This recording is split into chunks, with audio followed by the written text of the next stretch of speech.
Hello, hello mga ka-farming! Welcome to Antonio de Charlie Farm. For today's video guys ay samahan nyo naman kami na magpakain ng aking mga alaga. So unahin natin, ayan, muntik pang mahulog ang cellphone. Unahin natin ang magpakain sa mga baboy. Then next natin itong mga pato at manok. So, habang ako ay nag-i-intro, hintayin natin yung aking anak. Ako yung magpakain, siya yung magbe-video, guys. Ayan ang mga pato at manok. Nag-iingay na sila.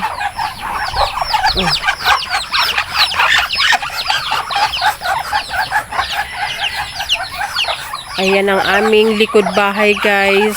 Ayan. Buti nag-survive na yung ibang lakatan na mga pinabagsak ng bagyong nagdaan. Ayan din yung papaya guys, ubos na.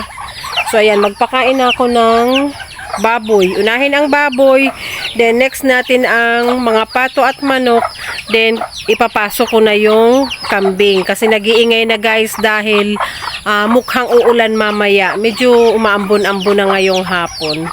So ayan, umpisahan ko na ang aking trabaho. Linis muna tayo ng kainan. Ayan, may mga balahibo na naman yung may balahibo na naman yung manok. Pag may nakakapasok na manok dito guys sa kanyang kulungan ay kinakain niya lalo maliit. So yan pala yung sinasabi ni Papa na kumakain ng manok tong isa kong baboy. Gagawin kong inahin yan guys. Ay hindi na natin paliguan kasi malamig. So tubigan muna natin hanggang makaano. Dahil lilinisan ko muna. Linisan bago maglagay ng pagkain. Malamig, parang ayoko nang paliguan yung baboy. Hapon na kasi. Alisin ko lang tong mga ebs niya. Malagkit. Nakasagad ba tong nawasan natin? Nakasagad yung tubig? Mahina lang. Sadyang mahina lang yung pressure. Maganda sana yung pressurize kasi tangay agad yung mga wala tayo ng pressurize guys. Pressurize na hose. Ay, bakit pilay? Bakit pilay ka? Ha? Nako. Isang kay ngayon. Bakit pilay ka? Dapat ilipat ka na dun sa maliit na kulungan.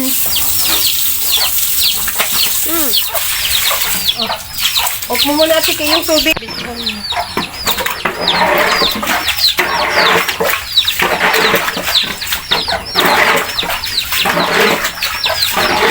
Ayan guys. Ano sila? Madaming tubig. Pag si Papa kasi ang naglilinis po, mapasok dyan. So, ako ay hindi makapasok. So, 5 minuto lang, bukas na lang ipapalinisin.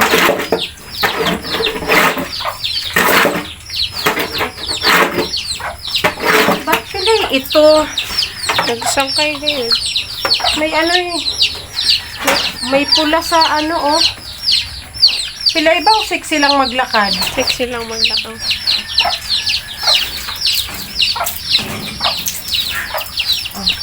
On ko?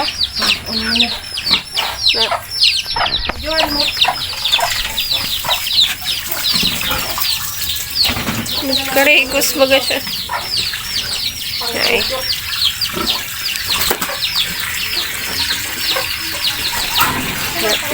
Lat.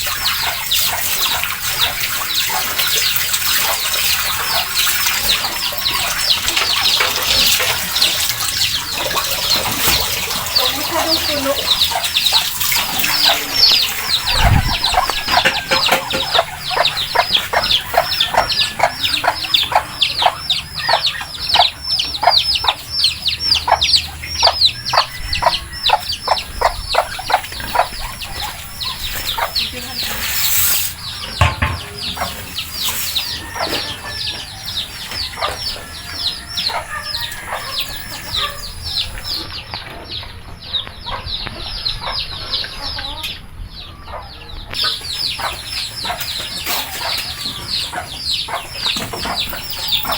Nalagyan ba ng tubig?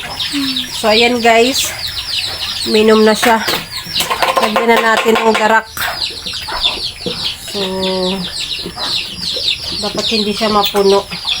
Hindi ko na siya guys linisan kasi malinis naman yung kainan. And wag na nating basain yung kanyang higaan kasi malamig na yun. Pa-off natin kinang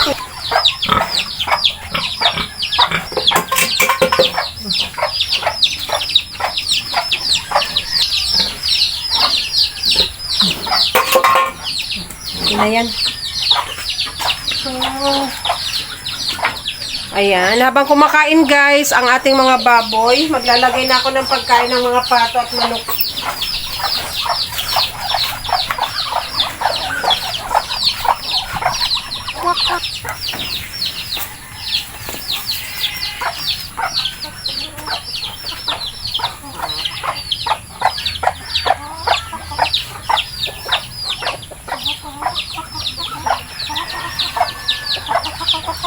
Hindi ko lang damihan ng tubig.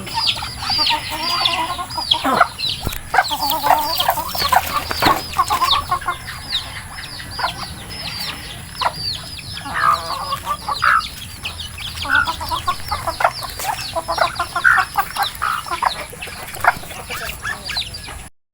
Hindi, uulan na kasi kaya nag-iingay na yan. So, lagyan ko na lang ng dahon ng saging. So, ayan guys. Kunin ko na tong isang kambing. Dalhin ko na dun. Hindi ko siya may babalik dun sa mga kulungan nila. Dito ko muna sa may kulungan ng baboy. Kasi mukhang uulan na. Ba't ganyan siya maglakad? Oh, ilipat ko na. Napilay kasi may butas daw yung yung sahig ng kubo. So, unahin ko na muna itong isa. Giingay na naman yung Sana makalakad to. Kaya niya maglakad. Ano kani niya? Nakawala? Wala.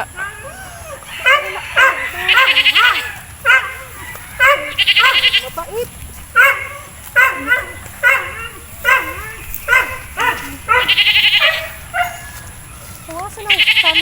Mayo, nakabuhi lang siya.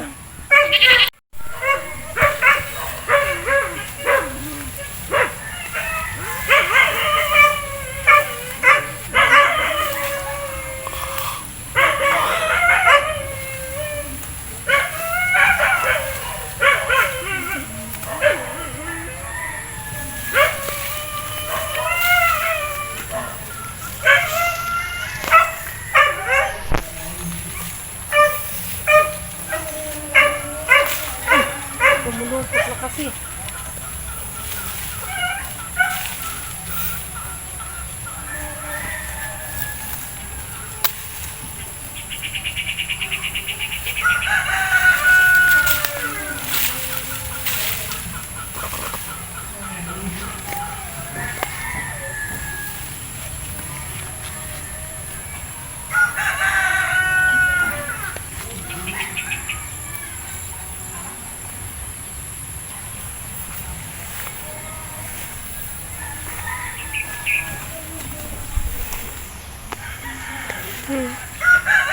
Lagyan ko na lang ng dahon doon.